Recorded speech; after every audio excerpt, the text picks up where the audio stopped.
জলাবদ্ধতা পানিবন্দী মানুষের পাশে বিএনপি পঙ্গু শিশু বিদ্যুৎসহ সবার হাতে তুলে দিয়েছেন ত্রাণ। হাসান মিয়ার রিপোর্ট। চট্টগ্রাম মহানগর বিএনপি আহ্বায়ক ও চট্টগ্রাম ৮ আসনের সংসদ সদস্য আলহাজ এরশাদুল্লাহ এমপির নির্দেশনায় চাঁদগাঁও থানার ৭২ পরিদাপাড়া স্বেচ্ছাসেবক দল ও শ্রমিক দলের উদ্যোগে বাড়ি বর্ষণ ও জলাবদ্ধতা ক্ষতিগ্রস্ত মানুষের মাঝে ত্রাণ বিতরণ করা হয়েছে। এ সময় গরিব, দুস্থ ও অসহায় মানুষের পাশাপাশি পঙ্গু শিশু, বৃদ্ধ এবং পথচারীদের হাতে ও ত্রাণ তুলে দেওয়া হয়। নেতাকর্মীরা বলেন, দুর্যোগে কোনো অসহায় মানুষ যেন সহায়তা থেকে বঞ্চিত না হন, সেই লক্ষ্য এই মানবিক উদ্যোগ। ত্রাণ বিতরণ নেতৃত্ব দেন নুহ গাজী প্রকাশ, গাজী সেলিম।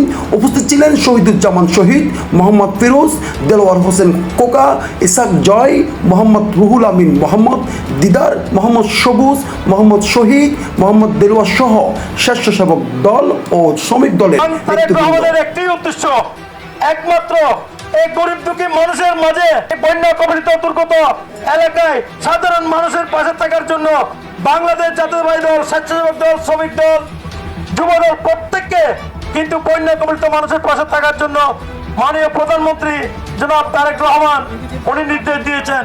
ওনার নির্দেশ ক্রমে আমাদের এই ৮ আসনের কৃতি সন্তান চট্টগ্রাম মহানগর বিএনপির সম্মানিত আহ্বায়ক এবং ৮ আসনের এমপি জনাব আলহাজ এরশাদুল্লাহর নির্দেশ ক্রমে আজকে আমরা এই গরিব দুঃখী মানুষের মাঝে আমরা কিছু ত্রাণ সামগ্রী নিয়ে তাদের জন্য উপস্থিত হয়েছি।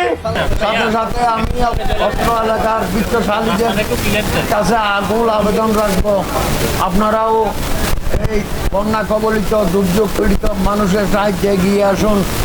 আমার স্বেচ্ছাসেবক দলের ভাইয়েরা আছে, এরা মানুষের ঘরে ঘরে পৌঁছিয়ে দেবে।